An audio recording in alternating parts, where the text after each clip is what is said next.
Yes people, good morning, good afternoon, good evening to all of you. कैसे हैं सब लोग? होप सो आप सब लोग बहुत बढ़िया रहेंगे। मैं बता दूं, मैं भी बहुत अच्छा हूं। तो आज से हम स्टार्ट करने वाले हैं आपके एग्जाम के लिए जो रिवीजन लेक्चर है मई नवंबर 2021 एग्जाम में सीए इंटरमीडिएट वाले जो बच्चे हैं उनके लिए ये रिवीजन लेक्चर है वो मैं रिकॉर्ड कर रहा हूं। सबसे पहली चीज, जिन जिन टॉपिक में आपके अमेंडमेंट नहीं है, जैसे मैं बता दूं हाउस प्रॉपर्टी है, सेट ऑफ कैरी फॉरवर्ड है, क्लबिंग है, उसमें कोई भी अमेंडमेंट नहीं है। तो जो पहले रिवीजन लेक्चर डाले थे वो मैं आपको वापस से री अपलोड कर दूंगा, जिससे आपको सीक्वेंस में वो वाले लेक्चर मिल जाएंगे। और जिन जिन टॉपिक्स में अमेंडमेंट्स है, जैसे टैक्स रेट है, रेसिडेंशियल स्टेटस है, टीडीएस है, जहां जहां पे अमेंडमेंट्स है उसके लिए मैं सेपरेटली रिवीजन लेक्चर है वो आपके लिए रिकॉर्ड करने वाला हूं। तो चलो स्टार्ट करते हैं। सबसे पहला revision lecture, that is the tax rate for the assessment year 21-22। आपके एग्जाम के लिए प्रीवियस ईयर 2021 है, असेसमेंट ईयर है वो 21-22 है। उसके लिए सर टैक्स रेट क्या है? तो टैक्स रेट में कोई भी चेंज नहीं है। तो जो individual HUF AOP BOI artificial juridical person, क्या बोल रहा हूं मैं? Individual HUF AOP BOI artificial juridical person, उनके लिए टैक्स रेट क्या रहती है? 2,50,000 तक बेसिक एग्जामिशन, कोई भी टैक्स नहीं लगता। 2,50,000 टू 5,00,000 5%, 5,00,000 टू 10,00,000 20%, मोर देन 10,00,000 30%। क्या बोला मैंने? Individual HUF AOP BOI artificial juridical person up to 2,50,000 कोई भी टैक्स नहीं लगता, that is called your basic exemption. 2,50,000 to 5,00,000 5%, 5,00,000 to 10,00,000 20%, more than 10,00,000 30%। अब एक चीज समझना, अगर कोई बंदा सीनियर सिटीजन है तो सीनियर सिटीजन का मतलब होता है रेजिडेंट इंडिविजुअल जिसका एज 60 इयर्स या उससे ज्यादा हो गया है प्रीवियस ईयर में। क्या बोल रहा हूं, समझने की कोशिश करना। Senior citizen means resident individual, resident होना चाहिए, इंडिविजुअल होना चाहिए, जिसका एज प्रीवियस ईयर में 60 इयर्स या उससे ज्यादा हो चुका है, उसको सीनियर सिटीजन बोलेंगे। उसके लिए बेसिक एग्जामिशन 3 लाख का रहेगा, मींस अप टू 3 लाख तक कोई भी टैक्स नहीं लगेगा। 3 लाख टू 5 लाख जो है वो आपका 5%, 5 लाख टू 10 लाख है वो 20%, और मोर देन 10 लाख 30%। अब एक चीज समझना, अगर कोई सुपर सीनियर सिटीजन है, सुपर सीनियर सिटीजन का मतलब होता है रेजिडेंट इंडिविजुअल जिसका एज प्रीवियस ईयर में 80 इयर्स या उससे ज्यादा हो चुका है। जिसका एज प्रीवियस ईयर में, resident individual age previous year में 80 इयर्स या उससे ज्यादा हो चुका है, उसको अपन सुपर सीनियर सिटीजन बोलेंगे। उसके लिए बेसिक एग्जामिशन 5 लाख का है, मींस 5 लाख तक उसको कोई भी टैक्स नहीं लगेगा। 5 लाख टू 10 लाख सीधा 20%, और मोर देन 10 लाख सीधा 30% है, वो टैक्स लग जाएगा। लेकिन इसमें एक चीज समझना, यहां पे एक सीबीडीटी का सर्कुलर है। सीबीडीटी ये बोलती है कि अगर कोई भी पर्सन है वो अपना 60th बर्थडे या 80th बर्थडे मींस 60वां जन्मदिन या 80वां जन्मदिन है, वो 1 अप्रैल 2021 को सेलिब्रेट कर रहा है, 1 अप्रैल 2021 को सेलिब्रेट कर रहा है, तो भी ये माना जाएगा कि उसने 60 इयर्स या 80 इयर्स का एज है वो 31 मार्च 2021 को कंप्लीट कर दिया। 31 मार्च 2021 को कंप्लीट कर दिया, पर्टिकुलर एज ऑफ 60 इयर्स और 80 इयर्स, एंड करंट ईयर में आपको हायर बेसिक एग्जामिशन का बेनिफिट मिल जाएगा। तो अगर कोई भी सीनियर सिटीजन है वो अपना 60th बर्थडे जो केक काट रहा है वो मान लो 1 अप्रैल 2021 को काट रहा है, तो भी ये माना जाएगा 2021 प्रीवियस ईयर में he completed the age of the 60 years and he can claim the higher basic exemption, that is 3 lakh का बेसिक एग्जामिशन। तो देखो बेटा, मैंने आपको क्या बताया, मेरी तरफ देखो। Individual HUF AOP artificial juridical person, इनके केस में भले रेजिडेंट है या नॉन रेजिडेंट कोई फर्क नहीं पड़ता, अप टू 250 कोई भी टैक्स नहीं लगता। 250 to 5 lakh 5%, 5 lakh to 10 lakh 20%, more than 10 lakh 30%। Senior citizen के केस में 3 लाख का बेसिक एग्जामिशन है, और सुपर सीनियर सिटीजन के केस में 5 लाख का बेसिक एग्जामिशन है करके, ठीक है। अब एक चीज समझना, क्या सरचार्ज लगता है? Answer is yes. Individual HUF AOP BOI artificial juridical person के केस में सरचार्ज लगता है। सरचार्ज कैसे लगता है पता है? अगर आपका टोटल इनकम 50 लाख से ज्यादा है, अप टू 1 करोड़ है, टोटल इनकम 50 लाख से ज्यादा है, अप टू 1 करोड़ है, सरचार्ज लगेगा 10% ऑफ टैक्स, मींस जो भी टैक्स आएगा उस पर 10% आपका सरचार्ज लगेगा। अगर आपका टोटल इनकम 1 करोड़ से ज्यादा है, अप टू 2 करोड़ तक है, तो 15% लगेगा। अगर 2 करोड़ से ज्यादा है, अप टू 5 करोड़ है, तो 25% लगेगा, एंड 5 करोड़ से भी ज्यादा है तो 37% की रेट से क्या लगेगा? सरचार्ज। तो देखो बेटा, total income more than 50 lakh up to 1 crore 10%, more than 1 crore up to 2 crore 15%, more than 2 crore up to 5 crore आपका 25%, और मोर देन 5 करोड़ तो 37% की रेट से सरचार्ज लगेगा। और एक चीज समझना, जो भी आपका टैक्स आता है उसमें आप ऐड करो सरचार्ज, सरचार्ज ऐड करने के बाद जो भी आएगा उसमें आप हेल्थ एंड एजुकेशन सेस है वो आपको 4% की रेट से ऐड करना है। अब एक चीज समझना, सर कंपनी के केस में टैक्स रेट क्या रहती है? यहां पे कुछ अमेंडमेंट है, ध्यान देना। तो कंपनी के केस में टैक्स रेट क्या रहती है, दो तरह की कंपनी होती है, एक डोमेस्टिक कंपनी और एक फॉरेन कंपनी। डोमेस्टिक कंपनी के लिए टैक्स रेट है वो आपका 30% है, डोमेस्टिक कंपनी के लिए टैक्स रेट 30% और फॉरेन कंपनी के लिए 40%। लेकिन एक चीज समझना, अगर डोमेस्टिक कंपनी का प्रीवियस ईयर 18-19 का, मैं टैक्स कौन से प्रीवियस ईयर का निकाल रहा हूं, 2021, लेकिन मुझे टर्नओवर देखना है उस डोमेस्टिक कंपनी का प्रीवियस ईयर 18-19 का, प्रीवियस ईयर 18-19 का टर्नओवर उस डोमेस्टिक कंपनी का अगर अप टू 400 करोड़ है, अप टू 400 करोड़ है, तो डोमेस्टिक कंपनी के लिए टैक्स रेट है वो 25% हो जाएगी। तो देखो मेरी तरफ देखो, सबसे पहले डोमेस्टिक कंपनी के लिए टैक्स रेट आप बोलोगे 30%, बट डोमेस्टिक कंपनी का टर्नओवर प्रीवियस ईयर 18-19 का अप टू 400 करोड़ है तो 25%। फॉरेन कंपनी के लिए आपका टैक्स रेट है वो 40%। अब सर क्वेश्चन ये आता है, कंपनी के केस में भी सरचार्ज लगता है? Answer is yes. Domestic company के केस में अगर आपका टोटल इनकम जो है that is more than 1 crore up to 10 crore तक है तो 7%, और मोर देन 10 करोड़ है तो 12%, और फॉरेन कंपनी के केस में 2% एंड 5%। क्या बोला, मेरी तरफ देखो, सरचार्ज कंपनी के केस में आपको देखना है टोटल इनकम कितना है। Total income more than 1 crore up to 10 crore है तो डोमेस्टिक कंपनी के केस में 7%, फॉरेन कंपनी के केस में 2%, एंड मोर देन 10 करोड़ है तो डोमेस्टिक कंपनी के केस में 12%, फॉरेन कंपनी के केस में 5%। ऐसे आपका सरचार्ज लगेगा। अब एक और चीज समझना, जो पार्टनरशिप फर्म है एंड एलएलपी है एंड लोकल अथॉरिटी है, तो partnership firm, LLP, local authority के केस में आपका जो टैक्स रेट रहेगा वो 30% रहेगा। सरचार्ज लगेगा, इनकम अगर 1 करोड़ से ज्यादा है तो सरचार्ज लगेगा 12% की रेट से। और ये जितनी भी चीजें अपन ने देखी उसमें आप पहले टैक्स लो, सरचार्ज ऐड करो, और उसमें हेल्थ एंड एजुकेशन सेस हमेशा आपको 4% की रेट से ऐड करना है। अब एक और चीज समझना, जब भी आप टोटल इनकम निकालते हो, किसी का भी टोटल इनकम जिसको हम नेट टैक्सेबल इनकम बोलते हैं, तो टोटल इनकम निकालते हो एंड जो टैक्स निकालते हो उसको हमेशा आप राउंडेड ऑफ करोगे in the nearest rupees of the 10।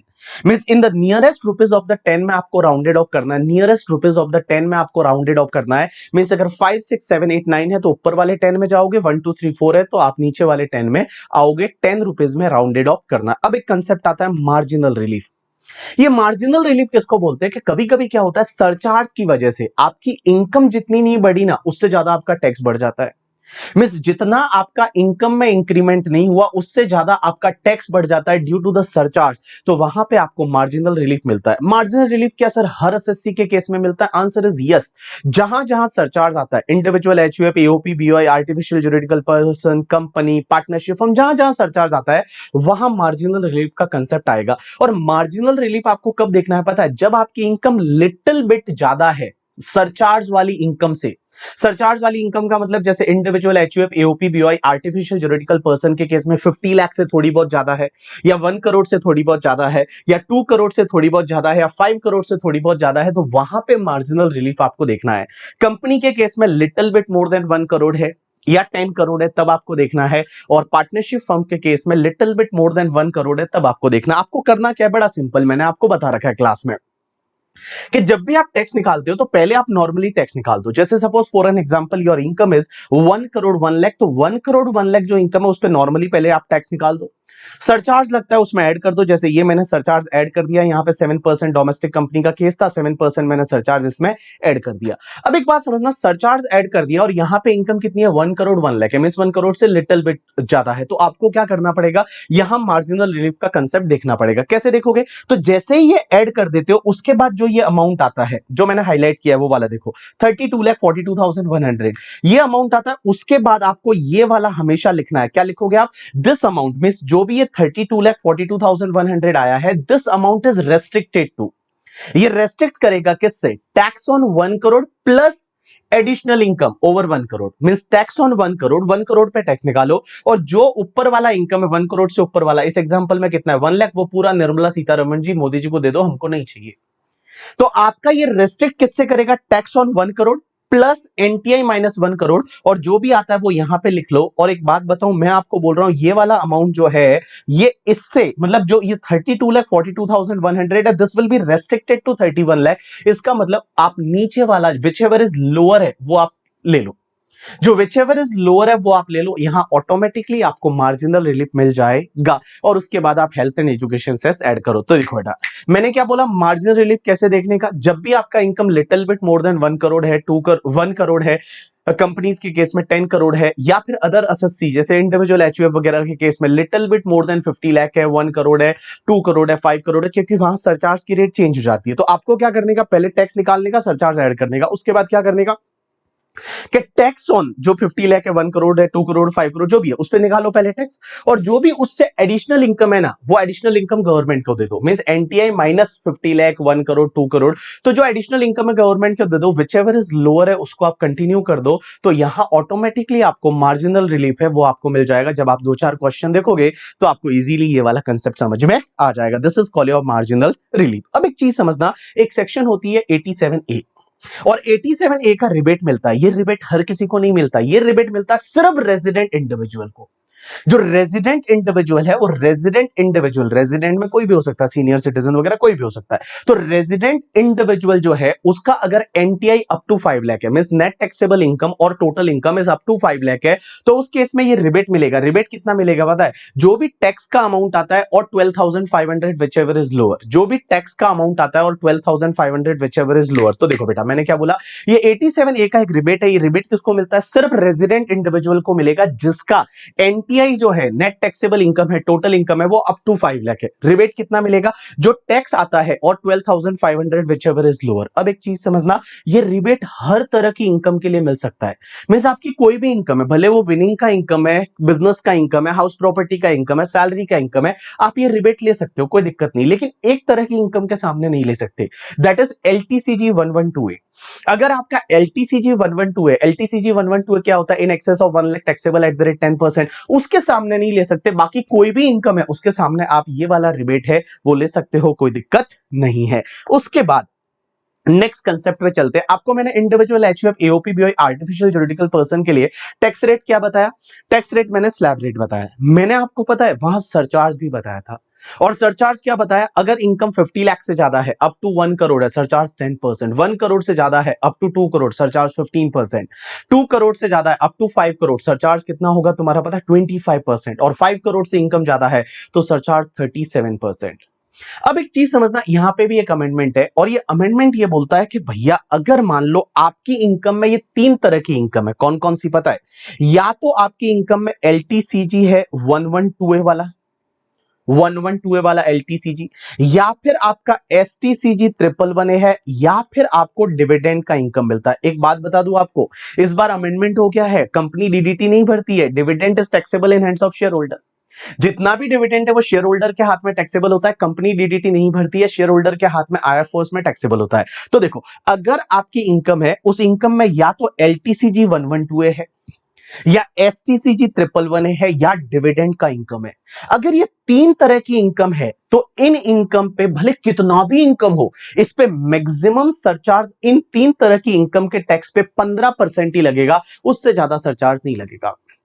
जैसे मान लो मुझे डिविडेंड का इनकम मिला 50 करोड़ का, तो 50 करोड़ अगर मेरा डिविडेंड का इनकम है तो भी क्या उस पे सरचार्ज 15% ही लगेगा? आंसर इज यस, उस पे 15% ही लगेगा। तो मैंने क्या बोला, मेरी तरफ देखो, अगर आपका एलटीसीजी 112A है, एसटीसीजी 111A है, या डिविडेंड का इनकम है, एलटीसीजी 112A, एसटीसीजी 111A, या डिविडेंड का इनकम है, डिविडेंड इनकम इसी साल से ऐड किया है, या डिविडेंड का इनकम है, तो इन इनकम पे maximum surcharge individual HUF, AOP, BOI, artificial juridical person के केस में कितना भी इनकम हो, मैक्सिमम सरचार्ज 15% लग सकता है, उससे ज्यादा नहीं। Highest surcharge is 15% on the tax on this income. पहले टैक्स निकालो, उस पे जो सरचार्ज है वो मैक्सिमम 15% लग सकता है। अब एक और चीज समझना, हुआ क्या, मेरा मान लो डिविडेंड का इनकम जो है वो मान लो 3 करोड़ है, और मेरा जो अदर इनकम है वो मान लो 1.5 करोड़ है। अदर इनकम इज 1.5 करोड़, ये 3 करोड़, तो मेरा टोटल इनकम कितना हो गया पता है, 4.5 करोड़। अब एक बात बताओ, 4.5 करोड़ पे मैं टैक्स निकालूंगा तो जो डिविडेंड का टैक्स आएगा उस पे मैक्सिमम सरचार्ज कितना, 15%। लेकिन सर मेरा टोटल इनकम तो यहां 2 करोड़ से ज्यादा है, टोटल इनकम तो 2 करोड़ से ज्यादा, बिकॉज इट्स 4.5 करोड़। तो उस केस में मेरा जो अदर 1.5 करोड़ का इनकम है उस पे जो टैक्स आएगा उस पे कितना सरचार्ज लूं? तो यहां पे एक बात बताओ, मेरा टोटल इनकम 4.5 करोड़ है, उसमें गलती किसकी है, उसमें वजह किसकी है, डिविडेंड है। डिविडेंड की वजह से है, अगर डिविडेंड की वजह से है तो कोई बात नहीं, आपकी जो अदर इनकम जो है उस पे जो टैक्स आया उस पे भी मैक्सिमम सरचार्ज 15% ही लगेगा, वहां पे आपका 25% नहीं लगेगा। यू गॉट माय पॉइंट और नॉट? यस। तो देखो बेटा, मैंने क्या बोला, all people just pay attention. हमेशा ध्यान रखना कि individual, HUF, AOP, BOI, artificial juridical person, इनके केस में सरचार्ज 10%, 15%, 25%, 37% है। लेकिन ये 25%, 37% सरचार्ज नहीं लगेगा कौन सी इनकम पे, टैक्स पे? अगर एलटीसीजी 112 है, एसटीसीजी 111 है या विनिंग का इनकम है, तो उस पे जो टैक्स आएगा उस पे मैक्सिमम सरचार्ज है वो 15% लगेगा, उससे ज्यादा सरचार्ज नहीं लगेगा। अब एक और चीज समझना है यहां पे, अगर इन इनकम की वजह से, ये जो 3 इनकम है, इन इनकम की वजह से आपकी टोटल इनकम है वो 2 करोड़ से ज्यादा है, तो और अदर इनकम जो है वो 2 करोड़ से कम है, तो अदर इनकम पे जो टैक्स आएगा उस पे भी मैक्सिमम सरचार्ज 15% ही लगेगा। यू गॉट माय पॉइंट और नॉट? यस। इसके मैंने कुछ एग्जांपल दे रखे, जब आप ये एग्जांपल करोगे तो आपको इजीली समझ में आ जाएगा, कोई दिक्कत नहीं है। चलो अब एक चीज समझना, नेक्स्ट कंसेप्ट आता है डीम्ड इनकम। डीम्ड इनकम का मतलब क्या होता है? जो इनकम दिखेगी नहीं, आपको लगेगा ये कैसे इनकम हो सकती है, बट वो इनकम है और उस पर आपको टैक्स भरना पड़ेगा 60% की रेट से। कुछ इनकम ऐसी है जो आपको लगेगा ये इनकम नहीं है, बट वो इनकम मानी जाएगी और उस पर आपको टैक्स भरना पड़ेगा 60% की रेट से। और मैं बताऊं, 60% टैक्स और उस पर 25% सरचार्ज और 4% health and education cess, means effectively आपको 78% टैक्स भरना पड़ेगा। 60% प्लस 25%, 25% 60% का करोगे तो 15% आ जाएगा, 75%, और 75% में अगर आप 4% ऐड करोगे तो 78% आपको टैक्स भरना पड़ेगा। सबसे पहला कैश क्रेडिट। कैश क्रेडिट क्या है कि अगर मान लो आपके अकाउंट में कोई क्रेडिट हुआ पैसा, मान लो बैंक अकाउंट में आपके कुछ पैसा वगैरह आया या आपके बुक्स ऑफ अकाउंट्स में कुछ क्रेडिट हुआ, आपसे पूछा गया ये कहां से आया, आप बोलते हो हाँ हमको पता नहीं कहां से आया, आप बोलते हो हाँ हमको पता नहीं कहां से आया, तो आपको पता नहीं कहां से आया, तो लॉ मेकर्स बोलते हैं हम आपकी इनकम मान लेंगे, हम आपकी इनकम मान लेंगे और भैया इस पे आप 78% टैक्स भरोगे। That is called your cash credit. अब एक चीज समझना, अगर कोई क्लोजली हेल्ड कंपनी है, क्लोजली हेल्ड कंपनी का मतलब private limited company, private limited company के अकाउंट में कुछ पैसा आया और प्राइवेट लिमिटेड कंपनी को पूछा ये किसने दिया है, प्राइवेट लिमिटेड कंपनी ने बोला शेयर होल्डर ने दिया है। फिर वो शेयर होल्डर को पूछा, पकड़ के लाया, इधर लाओ शेयर होल्डर को, शेयर होल्डर को लाया पकड़ के, और शेयर होल्डर को पूछा ये भैया पैसा कहां से लाया था तूने, और वो एक्सप्लेनेशन नहीं दे पा रहा है कि कहां से लाया था, तो उस केस में वो प्राइवेट लिमिटेड कंपनी की इनकम मान ली जाएगी। जैसे आई कैन टेक एग्जांपल, मेरी एक कंपनी है जिसका नाम है बीबी वर्चुअल्स प्राइवेट लिमिटेड। मैंने क्या किया, बीबी सर ने उसमें 1 करोड़ रुपया डाला as a share capital. Company से पूछा पैसा कहां से लाया, कंपनी ने बोला बीबी सर से। अब बीबी सर को पकड़ के ले गए इनकम टैक्स वाले, पूछा कहां से लाया था आपने ये पैसा, मतलब पता नहीं कहां से आया था, भगवान जी आए थे और रात को देके चले गए थे, ठीक है। तो उस केस में क्या होगा पता है, कंपनी के लिए ये इनकम मानी जाएगी, ये इनकम कंपनी के लिए मानी जाएगी। कंपनी के हाथ में 1 करोड़ रुपया है, वो सेक्शन 68 के हिसाब से टैक्सेबल हो जाएगा। उसके बाद एक आता है सेक्शन 69। सेक्शन 69 क्या बोलता है, अनएक्सप्लेन इन्वेस्टमेंट। आपने इस साल कोई इन्वेस्टमेंट किया और आप बता नहीं पा रहे हो कि उसका सोर्स क्या था, पैसा कहां से लाया था वो इन्वेस्टमेंट करने के लिए, आप उसका सोर्स बता नहीं पा रहे हो, तो उस केस में जो आप नहीं बता पा रहे हो उस इन्वेस्टमेंट को सीधा आपकी इनकम मान ली जाएगी। एक होता है अनएक्सप्लेन मनी, जैसे आपकी पोजीशन में कोई भी money, bullion, jewellery, any other valuable article and things मिल गया, आपके घर पे गोल्ड मिल गया 1 किलो, आपसे पूछा गया कहां से लाया, पता नहीं कहां से, आप भगवान जी रख के चले गए, तो उस केस में वो सीधा इनकम माना जाएगा, ठीक है, और उस पर टैक्स लगेगा 78%। सेक्शन 69 बी ये बोलती है कि अगर मान लो कोई इन्वेस्टमेंट है, वो आपने रिकॉर्ड तो किया है बट आपने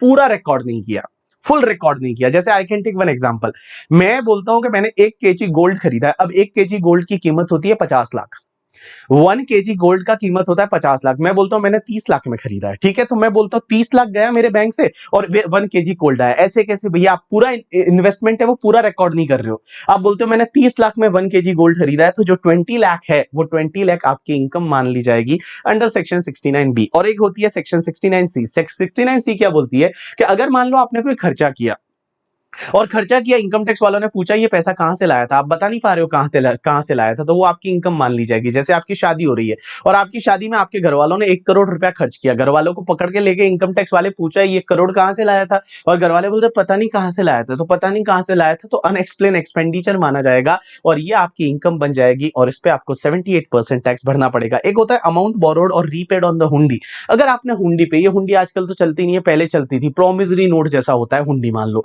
तो हुंडी पे आपने कोई लोन लिया या आपने रीपे किया, तो उस केस में क्या होगा कि भैया वो तुम्हारा अगर अकाउंट पे चेक वाला वगैरह नहीं है करके, ठीक है, कैश में हुंडी लोन वगैरह लिया तो वो आपकी इनकम मानी जाएगी। अब एक बात समझना, ये जो इनकम होती है, ये जो इनकम जो सेक्शन 68 से 69 डी के बारे में हमने बात की, ये इनकम पे टैक्स कौन सी रेट से लगता है? 60% की रेट से। अंडर सेक्शन 115 बीबीई 60% की रेट से टैक्स लगता है, उस पे 25% surcharge, 4% health and education cess, तो इफेक्टिव आपका 78% लगेगा। अब एक और बात समझना, एक सेक्शन होती है 115 बीबी, ये बोलती है कि जो आपको विनिंग होता है, विनिंग फ्रॉम क्रॉसवर्ड या लॉटरी गेम शो वगैरह, जो विनिंग होता है वो विनिंग वाले पे टैक्स लगता है आपका 30% की रेट से, आपको ये पहले से पता है। अब एक और चीज समझना, ये बेटा जो आपकी जो स्पेशल रेट्स होती है ना, स्पेशल रेट्स के सामने एक तो आपको मैं सेट ऑफ कैरी फॉरवर्ड में भी बता चुका हूं। पहली चीज तो इसके सामने आप बेसिक एग्जामिशन का बेनिफिट नहीं ले सकते, और दूसरा तुम्हारा कोई भी दूसरा लॉस है वो इन इनकम से सेट ऑफ नहीं कर सकते। अगर दूसरा कोई भी लॉस है वो इन इनकम से आप सेट ऑफ नहीं कर सकते है करके। चलो अब एक चीज समझना, सबसे इंटरेस्टिंग सेक्शन इस साल की, दैट इज सेक्शन 115 बीएसी। और 115 बीएससी अमेंडमेंट है, नई सेक्शन है, इसी साल से है, इसी साल से एप्लीकेबल हुई है। ये सेक्शन बोलती है कि इंडिविजुअल और एचयूएफ के लिए आप ये 6 स्लैब रेट का बेनिफिट ले सकते हो। इंडिविजुअल एचयूएफ के लिए 6 स्लैब रेट का बेनिफिट ले सकते हो, मींस निल या 5%, 10%, 15%, 20%, 25%, 30%, ये स्लैब रेट का बेनिफिट ले सकते हो। कैसे मिलेगा ये स्लैब रेट का बेनिफिट? समझना, अप टू 2,50,000 तक कोई भी टैक्स नहीं लगेगा।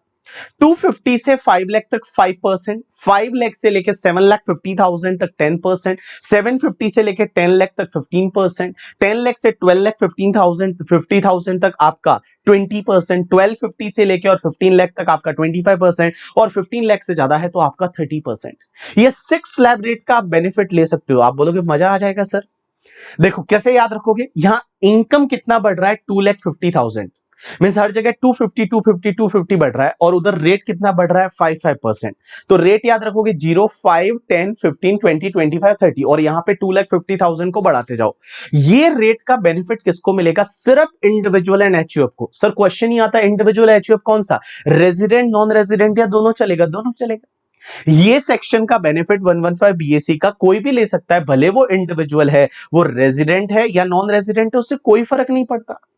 मींस रेजिडेंट भी ले सकता है, नॉन रेजिडेंट भी ले सकता है, बस इंडिविजुअल एचयूएफ होना चाहिए, वो इस सेक्शन का बेनिफिट है वो ले सकता है। सर आप बोल रहे हो कि ये सेक्शन का बेनिफिट ले सकते तो फिर मजा आ जाएगा, क्योंकि नॉर्मली तो क्या था कि 5 लाख तक 5%, उसके बाद सीधा 20% था, और 10 लाख से सीधा ऊपर 30%, तो सब लोग यही वाला बेनिफिट लेंगे इंडिविजुअल एचयूएफ। भैया ये ले तो सकते हो, लेकिन अगर आप ये ले सकते हो तो आपको कुछ ना कुछ आहुतियां देनी पड़ेगी, आपको कुछ कुर्बानी देनी पड़ेगी, कुछ बलिदान देना पड़ेगा। और किन किन चीजों का बलिदान देना पड़ेगा समझने की कोशिश करना। इतने सारे बेनिफिट है जिनका आपको बलिदान देना पड़ेगा। किस किस का? सबसे पहले आप लीव ट्रेवल कंसेशन का जो एग्जेम्पशन 10(5) में लेते थे वो नहीं ले सकते आप। मींस एलटीसी का वो एग्जेम्पशन लेते थे ना अपन, ट्रेवल बाय एयर है तो अपन इकोनॉमिक क्लास का fair actual expenditure whichever is lower का 10(5) में एग्जेम्पशन लेते थे। अगर एनी अदर मोड से जाते हैं तो आपको देखना है रेलवे फैसिलिटी अवेलेबल है तो first class AC railway fare और actual expenditure whichever is lower. Railway facility नहीं है तो डिलक्स क्लास वगैरह, वो याद आया आपको? आप एग्जेम्पशन लेते थे, वो एग्जेम्पशन नहीं मिलेगी, फिर एलटीसी पूरा टैक्सेबल होगा। अगर आप ये सेक्शन का बेनिफिट लेना चाहते हो तो एलटीसी पूरा टैक्सेबल है, एलटीसी 10(5) का एग्जेम्पशन नहीं ले सकते। दूसरा, आप एचआरए का एग्जेम्पशन नहीं ले सकते। एचआरए का एग्जेम्पशन याद है ना, हाउस प्रॉपर्टी में, सॉरी हाउस प्रॉपर्टी नहीं, सैलरी में एचआरए एग्जेम्पशन पड़ा था 1030 ने। एचआरए एग्जेम्पशन नहीं ले सकते, वो 40% और 15% ऑफ द सैलरी, और वो रेंट पेड -10% ऑफ सैलरी वगैरह, याद आया करके, ठीक है। Actual amount receive which ever is lower का एचआरए का एग्जेम्पशन लेते थे, वो नहीं ले सकते बाबा। अगर आप ये सेक्शन लेते हो तो क्या क्या चीजों का बलिदान देना पड़ेगा? एलटीसी का एग्जेम्पशन नहीं ले सकते, एचआरए का एग्जेम्पशन नहीं ले सकते, 10-14 के कोई अलाउंसेस का बेनिफिट नहीं ले सकते। अलाउंसेस का जो एग्जेम्पशन होता था ना, children hostel allowance, children education allowance, underground allowance, याद आया आपको करके, ठीक है, यूनिफॉर्म अलाउंस, वो सब एग्जेम्पशन आप नहीं ले सकते, वो सब एग्जेम्पशन का बेनिफिट नहीं ले सकते। बट तो भी आप 4 बेनिफिट ले सकते हो, 4 एग्जेम्पशन के बेनिफिट ले सकते हो भले आप ये सेक्शन ले रहे हो। एक तो तुम्हारा ट्रांसपोर्ट अलाउंस, ट्रांसपोर्ट अलाउंस को हम कम्यूटेशन अलाउंस भी बोलते हैं, ये सिर्फ एंड सिर्फ दिव्यांग एम्प्लॉय के लिए होता है। जो दिव्यांग एम्प्लॉय होते हैं उनके लिए 3200 पर मंथ का एक एग्जेम्पशन होता है ना, वो आप ले सकते हो। दूसरा कन्वेंस अलाउंस का एग्जेम्पशन ले सकते हो। तीसरा आपका ट्रेवलिंग ऑन टूर अलाउंस का ले सकते हो। और चौथा आपका डेली अलाउंस का एग्जेम्पशन का बेनिफिट ले सकते हो। तो मैं क्या बोल रहा हूं कि पहली चीज तो आप कोई भी अलाउंसेस जो 10-14 में दे रखे हैं उसका बेनिफिट का एग्जेम्पशन का बेनिफिट नहीं ले पाओगे, बट 4 को छोड़ के आप ट्रांसपोर्ट का ले सकते हो, कन्वेंस का ले सकते हो, डेली का ले सकते हो, और ट्रेवलिंग ऑन टूर अलाउंस है उसका बेनिफिट आप ले सकते हो एग्जेम्पशन का। यू गॉट माय पॉइंट और नॉट? यस। तो देखो बेटा, सबसे पहली चीज मैंने आपको क्या बताया, अगर मान लो आप ये रेट से टैक्स भरना चाहते हो, ये इतनी सारी स्लैब रेट्स है, ये रेट्स का बेनिफिट लेना चाहते हो, तो आपको कुछ बलिदान देना पड़ेगा, कुछ आहुतियां देनी पड़ेगी। किन किन चीजों का बलिदान देना पड़ेगा? एलटीसी का एग्जेम्पशन नहीं ले सकते, एचआरए का एग्जेम्पशन नहीं ले सकते, अलाउंसेस का एग्जेम्पशन नहीं ले सकते, 4 को छोड़ के। उसके बाद जो एमपी एमएलए को अलाउंसेस मिलता है वो एग्जेम्प्ट होता है अंडर सेक्शन 1017। पता है वो कॉन्स्टिट्यूएंसी अलाउंस मैंने बता रखा था आईएफओएस में, तो वो कॉन्स्टिट्यूएंसी अलाउंस वगैरह का एग्जेम्पशन आप नहीं ले सकते। 1032 का जो माइनर चाइल्ड की इनकम पेरेंट्स के हाथ में क्लब होती थी, तो पेरेंट्स को पता है वो 1500 पर एनम पर चाइल्ड जो एग्जेम्पशन मिलता था वो नहीं ले सकते 1032 का। उसके बाद में आप एसईजेड जो 10AA का डिडक्शन वो आप नहीं ले सकते करके, 10AA एसईजेड का डिडक्शन जो 15 साल तक बेनिफिट मिलता है वो आप नहीं ले सकते। चौथा, सैलरी में कोई भी वो तुम्हारे सेक्शन 16 के डिडक्शन होते, एक तो स्टैंडर्ड डिडक्शन 50,000 वो नहीं ले सकते। गवर्नमेंट एम्प्लॉय को जो आपका एंटरटेनमेंट अलाउंसेस का डिडक्शन वो नहीं ले सकते। प्रोफेशनल टैक्स का डिडक्शन वो आप नहीं ले सकते। ये तीनों डिडक्शन आपको छोड़ने पड़ेंगे। मीन सेक्शन 16 के जो 3 डिडक्शन है वो आपको छोड़ने पड़ेंगे अगर आप ये सेक्शन का बेनिफिट लेते हो तो। एक तो आप 50,000 का स्टैंडर्ड डिडक्शन नहीं ले सकते। दूसरा, जो एम्प्लॉय गवर्नमेंट एम्प्लॉय को एंटरटेनमेंट अलाउंस उसका डिडक्शन नहीं ले सकते। और तीसरा, आपका जो प्रोफेशनल टैक्स पे करते हो उसका जो डिडक्शन मिलता था सेक्शन 16 में वो आप नहीं ले सकते। उसके बाद हाउस प्रॉपर्टी में सेल्फ ऑक्यूपाइड एसओपी के केस में आप जो 2,30,000 का जो इंटरेस्ट का डिडक्शन 24B में लेते थे वो भी नहीं ले सकते। हाउस प्रॉपर्टी में आप एसओपी के केस में इंटरेस्ट का डिडक्शन नहीं ले सकते। मीन जो 30,000 2 लाख का जो मिलता था वो आप नहीं ले सकते एसओपी के केस में। लेकिन एक चीज समझना, सर अगर एलओपी है या डीएलओपी है, लेट आउट प्रॉपर्टी या deem to be let out property, उसमें इंटरेस्ट का डिडक्शन ले सकते हैं? आंसर इज यस, उसमें आप ले सकते हो। लेकिन एक चीज समझना, अगर एलओपी डीएलओपी की वजह से कोई हाउस प्रॉपर्टी हेड का लॉस है, हाउस प्रॉपर्टी हेड का लॉस है, तो उस लॉस को आप किसी और हेड से सेट ऑफ नहीं कर सकते अगर आप ये सेक्शन लेते हो तो। नॉर्मली क्या होता है कि हाउस प्रॉपर्टी हेड का लॉस किसी और हेड से सेट ऑफ कर सकते हो 2 लाख तक, अब 2 लाख भी नहीं कर सकते अगर आप ये सेक्शन लेते हो तो देखो, पहली चीज एसओपी के केस में तो 30,000 2 लाख का बेनिफिट ही नहीं ले सकते इंटरेस्ट का। लेकिन एलओपी डीएलओपी के केस में ले सकते हो। लेकिन एलओपी डीएलओपी के केस में भी एक चीज ध्यान रखना कि भैया हाउस प्रॉपर्टी हेड का अगर कोई लॉस है तो वो लॉस हाउस प्रॉपर्टी हेड का एलओपी डीएलओपी की वजह से उसको किसी और हेड से सेट ऑफ नहीं कर सकते। मींस आपको कैरी फॉरवर्ड ही करना पड़ेगा। उसके बाद में बेटा पीजीबीपी में आप एडिशनल डेप्रिसिएशन 32(1)(2)A वाला एडिशनल डेप्रिसिएशन नहीं ले सकते। उसके बाद में आप 32AD जो है वो आप नहीं ले सकते, इन्वेस्टमेंट अलाउंस, वो तो ऐसे भी अभी नहीं मिलता है। 33AB जो टी कॉफी रबर डेवलपमेंट वाला एंड तुम्हारा पेट्रोलियम नेचुरल गैस वो साइट रेस्टोरेशन अकाउंट वाला वो आप नहीं ले सकते। ये ऐसे भी इंटरमीडिएट में नहीं है 33AB और AB, आप इसको इग्नोर भी कर सकते हो। उसके बाद में आप सेक्शन 35(1)(2)(1)(2)A 35(1)(3) और 35(2)AA, ये क्या होता है, डोनेशन देते हो साइंटिफिक रिसर्च के लिए दूसरों को, वो सब आप नहीं ले सकते डिडक्शन। 35AD का डिडक्शन नहीं ले पाएगा शशि। 35AD वो 14 business, cold chain facility, hospital होना चाहिए 100 बेड और मोर वाला, होटल होना चाहिए 2 स्टार और अबव कैटेगरी, वो सब स्लरी पाइपलाइन एंड ऑल, वो आप डिडक्शन नहीं ले सकते। उसके बाद में आप 35CCC एग्रीकल्चर एक्सटेंशन प्रोजेक्ट है, वो एग्रीकल्चर एक्सटेंशन प्रोजेक्ट का जो डिडक्शन मिलता है वो बेनिफिट आप नहीं ले सकते। और मैं बता दूं, अंडर चैप्टर 6A का कोई डिडक्शन नहीं ले सकते। अंडर चैप्टर 6A का कोई डिडक्शन नहीं ले सकते। मींस 80C 80D वगैरह कोई नहीं ले सकते। दो चीजों का डिडक्शन ले सकते हो, एक तो 80JJAA। 80JJAA क्या होता है, न्यू एम्प्लॉय रिक्रूट करते थे तो 30% उसके एमोल्यूमेंट्स का डिडक्शन मिलता है, वो ले सकते हो। और दूसरा 80CCD सबसेक्शन 2 वाला डिडक्शन ले सकते हो।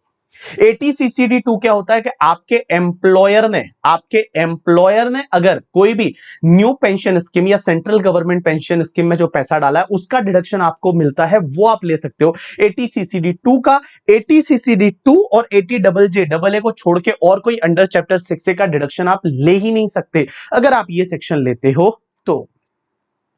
अब एक और चीज समझना बेटा, जो फैमिली पेंशन का जो डिडक्शन मिलता था, वो फैमिली पेंशन का डिडक्शन भी आप नहीं ले सकते।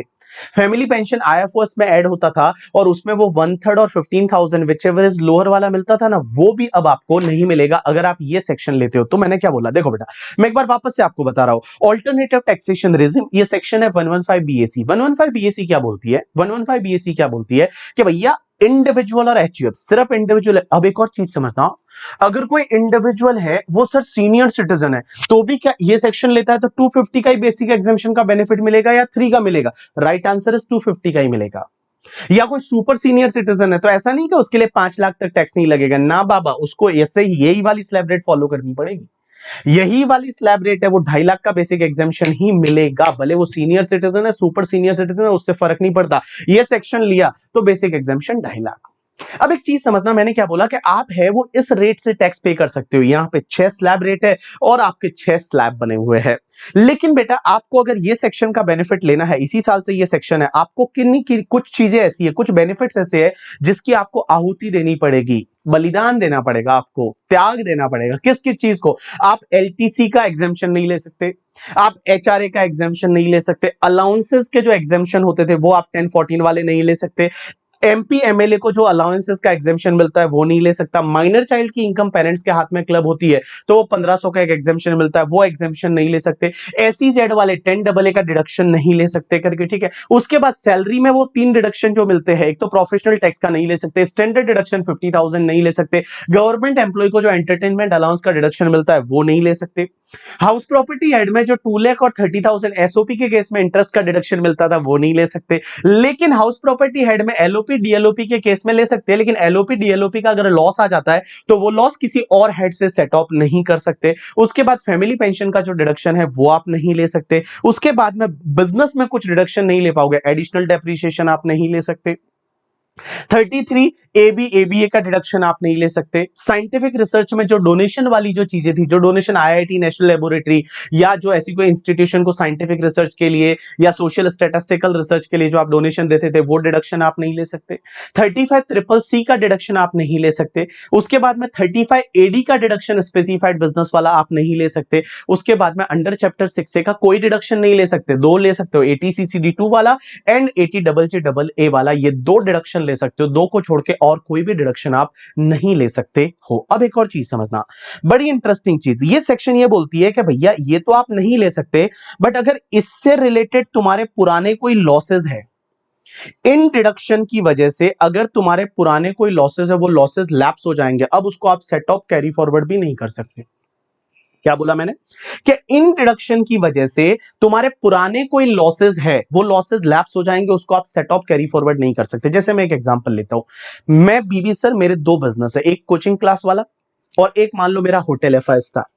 अब होटल जो है उस पे पहले मैंने 35 AD का डिडक्शन ले रखा है।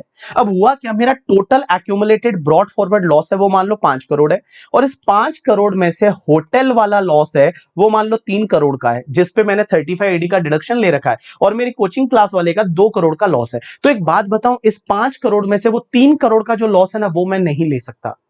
वो 3 करोड़ का जो लॉस है उसको ना मैं सेट ऑफ कर सकता, ना मैं कैरी फॉरवर्ड कर सकता, वो मेरा लैप्स हो जाएगा, उसको मैं कुछ भी नहीं कर सकता अगर मैं ये सेक्शन लेता हूं तो मैंने क्या बोला, ये अगर सेक्शन लेता हूं तो फ्यूचर में तो ये डिडक्शन मिलेंगे ही नहीं। अगर मान लो पुराना तुम्हारा लॉस है और वो इन डिडक्शन की वजह से है तो भैया फिर वो लॉसेस को आपका लैप्स हो जाएगा, उसका अब आप सेट ऑफ कैरी फॉरवर्ड नहीं कर सकते। अब एक और चीज समझना, एक और बड़ा इंटरेस्टिंग सा पॉइंट है कि अगर तुम्हारा कोई एडिशनल डेप्रिसिएशन है, इस साल से तो नहीं मिलेगा एडिशनल डेप्रिसिएशन अगर आप ये सेक्शन लेते हो तो, लेकिन अगर एडिशनल डेप्रिसिएशन तुम्हारे अनएब्सॉर्ब डेप्रिसिएशन में है, पुराना कोई अनएब्सॉर्ब डेप्रिसिएशन है तो वो अनअब्सॉर्ब डेप्रिसिएशन में जो एडिशनल डेप्रिसिएशन वाला पार्ट है, वो एडिशनल डेप्रिसिएशन वाला पार्ट अब आप सेट ऑफ कैरी फॉरवर्ड नहीं कर सकते, लेकिन वो अनअब्सॉर्ब डेप्रिसिएशन में जो एडिशनल डेप्रिसिएशन है वो इस साल अलाउ तो नहीं होगा, लेकिन वो तुम्हारे ओपनिंग डब्ल्यूडीवी में जुड़ जाएगा, ओपनिंग डब्ल्यूडीवी में जुड़ जाएगा। I can take one example कि मान लो हमारा कोई अनअब्सॉर्ब डेप्रिसिएशन है पुराना, वो अनअब्सॉर्ब डेप्रिसिएशन 10 लाख है,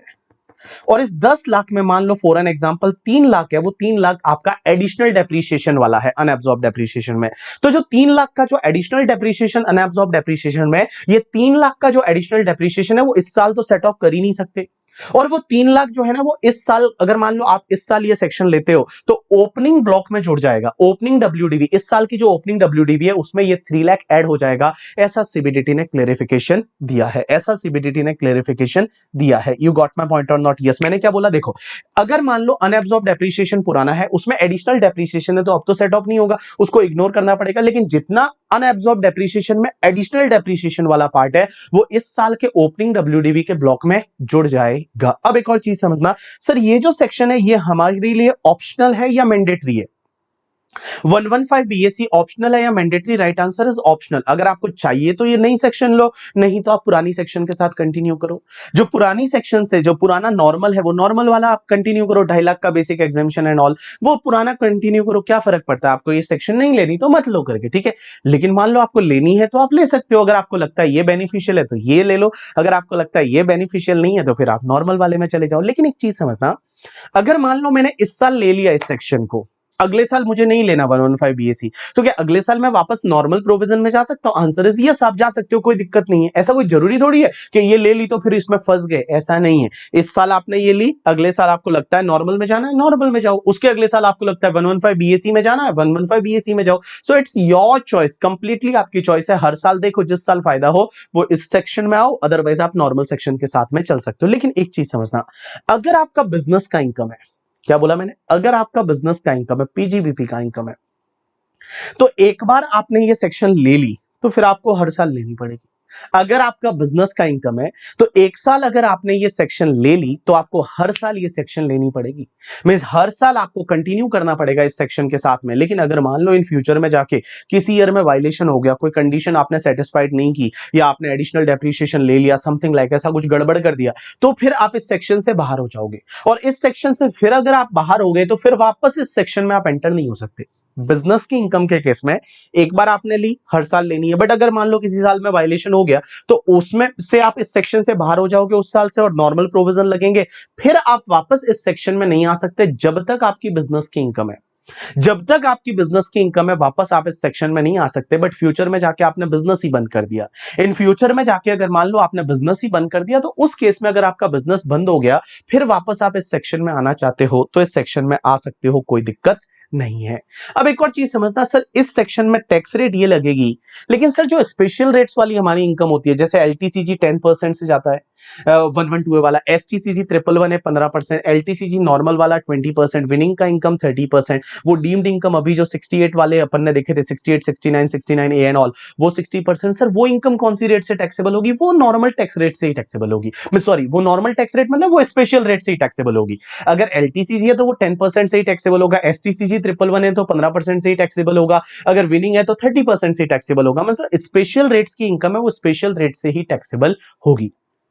अब सर सरचार्ज लगेगा या नहीं अगर ये सेक्शन लेते हैं तो ये सेक्शन अगर आप लेते हो 5%, 10%, 15%, 20%, 25, 30% वाला, तो सरचार्ज डिपेंड करेगा टोटल इनकम पे। अगर आपकी टोटल इनकम अगर 50 लाख से ज्यादा है तो सरचार्ज 10%, अगर टोटल इनकम 1 करोड़ से ज्यादा है 15%, आपका 2 करोड़ से ज्यादा है 25%, 5 करोड़ से ज्यादा है तो आपका 37%। तो सरचार्ज डिपेंड करेगा आपकी टोटल इनकम पे। यू गॉट माई पॉइंट और नॉट? अरे बोलो समझा क्या नहीं समझा? समझा। So this is the completion of this particular section. One more interesting part यहाँ पे ये आता है कि भैया अगर आप ये 115 बीएससी की सेक्शन लेते हो तो आपको मैक्सिमम डेप्रिसिएशन 40% ही मिलेगा, मैक्सिमम डेप्रिसिएशन का रेट 40% रहेगा। इसका मतलब सर हाईएस्ट 40% ही तो मिलता है। आपको पता है मोटर व्हीकल में एक था कि आपको अगर उस पर्टिकुलर पीरियड में 23 अगस्त 2019 से लेके 31 मार्च 2020 तक अगर आपने acquire and put to use किया तो हायरिंग बिजनेस में 30% की जगह 45% हुआ था, वो 45% नहीं मिलेगा, मैक्सिमम 40 मिलेगा। अगर आपने 115 BAC लिया तो मैक्सिमम डेप्रिसिएशन आपको 40% मिलेगा। उसके बाद मैंने एक क्वेश्चन दे रखा है देवम के नाम से, बहुत ही प्यारा क्वेश्चन है, आप इस क्वेश्चन को जरूर करना, क्योंकि इसमें मैंने दोनों चीजें बताई है। आप नॉर्मल सेक्शन से जाते हो तो क्या होगा, अगर आप 115 BAC लेते हो तो क्या होगा, और लास्ट में मैंने कंक्लूड करके बताया है कि आपके लिए कौन सी बेनिफिशियल है। So this is the completion of your topic normal tax rate, और I can say that the general tax rate, और उसके साथ साथ में हमने कुछ स्पेशल टैक्स रेट भी डिस्कस की। 115 BAC is a special tax rate. उसके बाद 115 जो मैंने आपको वो वाला 60% वाला बताया, 115 BB बताया जो विनिंग पे 30%, वो सब स्पेशल टैक्स रेट था। ठीक है, तो पहला टॉपिक यहाँ पे टैक्स रेट वाला है वो कंप्लीट हो जाता है। गाइज अब आप लोगों के लिए मैं बताऊं, अभी अप्रैल आ चुका है जिस दिन मैं ये लेक्चर को रिकॉर्ड कर रहा हूं। मई अटेम्प्ट के लिए आपके पास मुश्किल से 2 महीने भी नहीं बचे हैं।